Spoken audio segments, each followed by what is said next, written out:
Destiny? Hi, John. What are we watching? How Trump plans to deport 4% of the U.S. This one's a little serious one. It's very serious. It's brought to us by the Wall Street Journal. Here we go. All right. Staggering cost estimate for Donald Trump's signature campaign promise. The largest domestic deportation operation in American history. More conservative estimates are still enormous. One group puts it at $162 billion. That's more than the government spent on most federal agencies in fiscal year 2024. We'll explain why an operation of this scale could require hundreds of billions of dollars over the course of a decade. Is it your plan to deport everyone who is here illegally over the next 4 years? Well, I think you have to do it. And it's a very tough thing to do. That means roughly 13 million immigrants who entered the country illegally are at risk of deportation, about 4% of the U.S. population. To put that into perspective, the entire U.S. prison and jail population in 2022 was around 1.9 million people. Scale is difficult for the government to carry out. Aaron Reichlin-Melnick is a senior fellow at the American Immigration Council, a liberal immigration group. Trump would have to do more than quadruple current ICE removals of people arrested in the interior just to hit the levels that we've seen previously under Obama. That's a lot of money. I think that you take a sequential approach to it. You start with what's achievable. Let's start with 1 million. The details of the plan are still being worked out, but let's say Trump does decide to deport 1 million people a year. That could still cost about $88 billion annually and take 11 years, according to one estimate. And that's assuming 20% of people leave on their own. Verify that they're illegal. But the trade-offs, I think, are well worth it. Well, you have to have this whole system led the Immigration in place Customs before. Enforcement Agency known as ICE for a year in Trump's first term.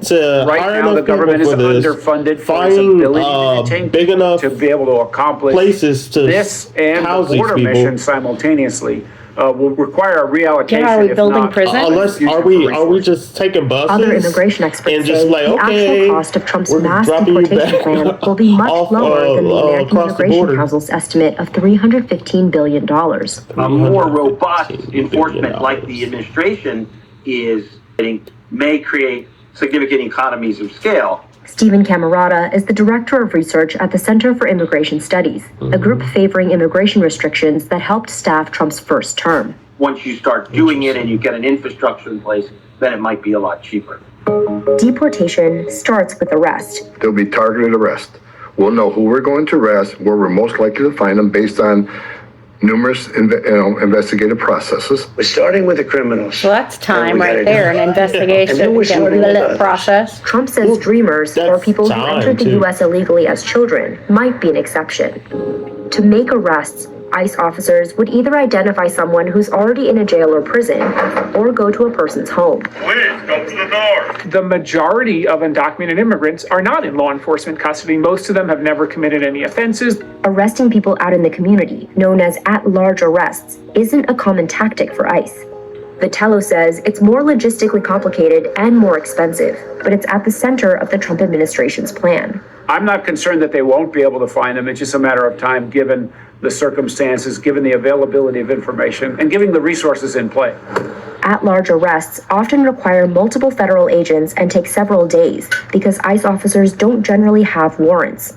Immigration violations are not criminal, which means that a judicial warrant to arrest them kind of scary. would not have that makes probable me cause. Scared they that might somebody have to wait who's hours not for the person to illegal leave their house. alien They might have might to be stake out a work site. mistaken to carry out for arrests one. at this scale, the American Immigration Council estimates ICE would need to hire over 30,000 new law enforcement agents and staff, making it the largest law enforcement agency in the federal government. Vitello says this number is overstated and that state and local law enforcement could be directed via task forces to help with at-large arrests, something they already do. Having that referral system, having state and local ICE officers do their job. Better to have it than not, but not definitive in whether they do the work or not. Then there's detention, the most expensive part of the whole process. It costs around $200 a day to hold someone in ICE custody. Congress has provided enough funding for at least 41,500 detention beds in fiscal year 2025. But that's not nearly enough to detain 1 million people a year. According to the American Immigration Council, ICE would need to construct 216 soft-sided facilities every year for 11 years. Soft-sided facilities are temporary tent-like structures and have typically been used to guard the border. Anyone not physically detained will be placed on electronic surveillance, which costs approximately $4 per person per day. Private contractors involved in every stage of the detention process could drive up prices even more. Contractors drive people in between ICE detention centers or drive the vans after somebody's arrested. Detaining children would also make this process more expensive. I don't want to be breaking up families, so the only way you don't break up the family is you keep them together and you have to send them all back. Family detention is the most expensive kind of detention because the U.S. government is required to give people minimum standards, and those children need to have child welfare professionals on site. They need to have pediatricians on site. There needs to be a provision for them to get schooling if they are going to be held for months or potentially years at a time. Vitello says one way the government could reduce costs is by repurposing existing detention centers like Guantanamo Bay. A third country like a Panama, potentially Mexico, could agree to hold third country nationals so that their due process could be adjudicated, thereby lowering the costs and kind of sending a message down the pipeline that people are not going to be released into the United States to await those adjudications. That alone will reduce the number of individuals trying to cross the border illegally. Camarada says there are over 1 million immigrants who could be detained at a much lower cost. There are people with a final order of removal that we just never made leave. Those individuals shouldn't have to be held long. We can get them out very quickly. After detention comes legal processing, which immigration law experts say is the biggest bottleneck in the mass deportation process. An additional 10.6 million cases would require nearly 2,000 more immigration judges and over 1,100 more courtrooms.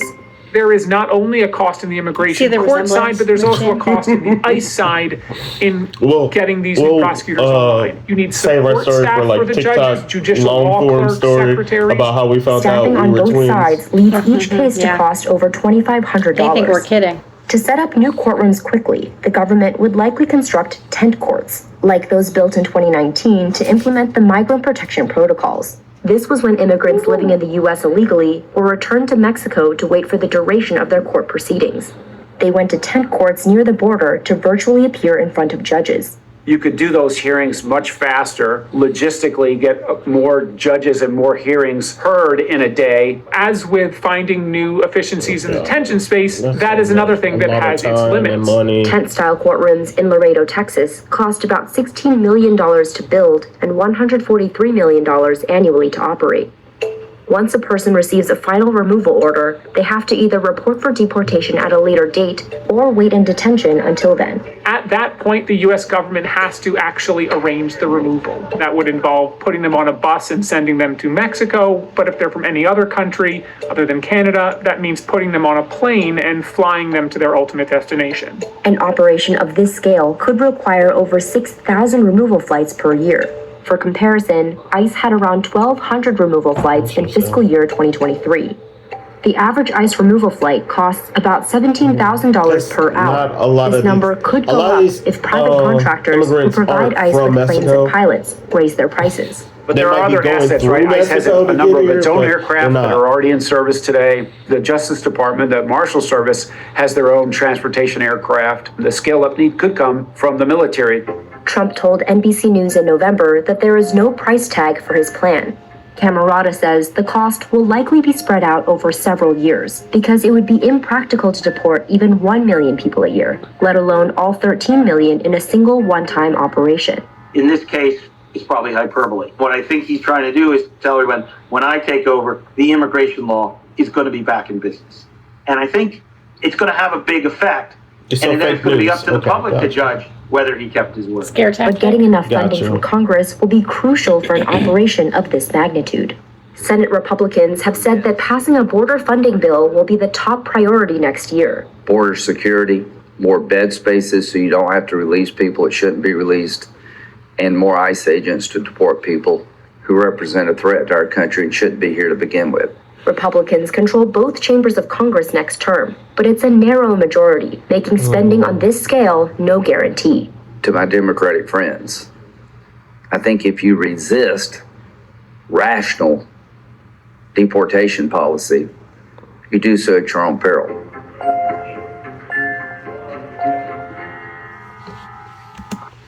Hell. Yeah, they're. I mean, I can reason with them with people that have committed certain crimes. Yes. Violent crimes for sure. Like if they're already in your custody, then yeah, maybe you want to deport them. Mm-hmm. But you're trying to find all these people who have established a life already out here, who are like working, mm-hmm. who pay rent, are contributing. Our what was that? To our economy. And you think that's not going to throw our economy off? And then all these programs that you would need to spend money on to make this happen, it's like it's so much money, and then it takes so much time. You have 4 years, sir. Well, my curiosity is, okay, 4% is going to cost billions of dollars to deport. Mm-hmm. Is that less money than it costs to let them stay here and get citizenship? Like, if they're contributing to society in a positive way, you know what I'm saying? Like, I don't understand. Is there not other options? Can we offset?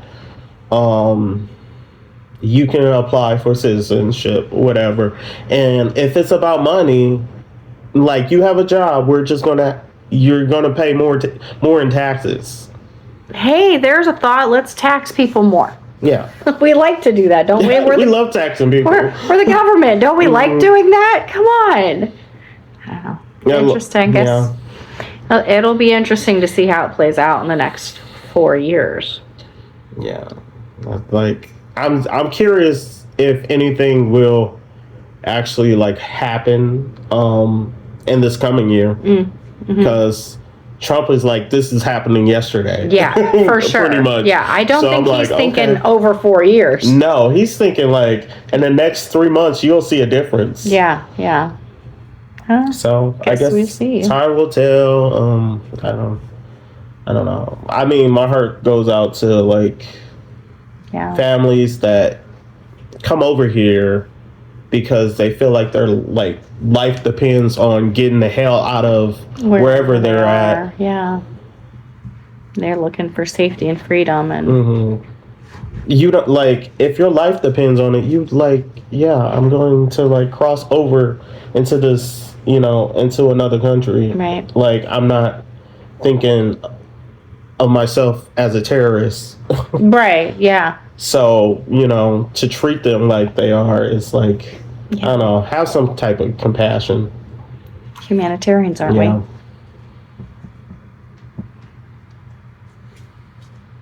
You got anything else to add? That's it. That's all I think got. That's it. Yeah. We'll see what's this.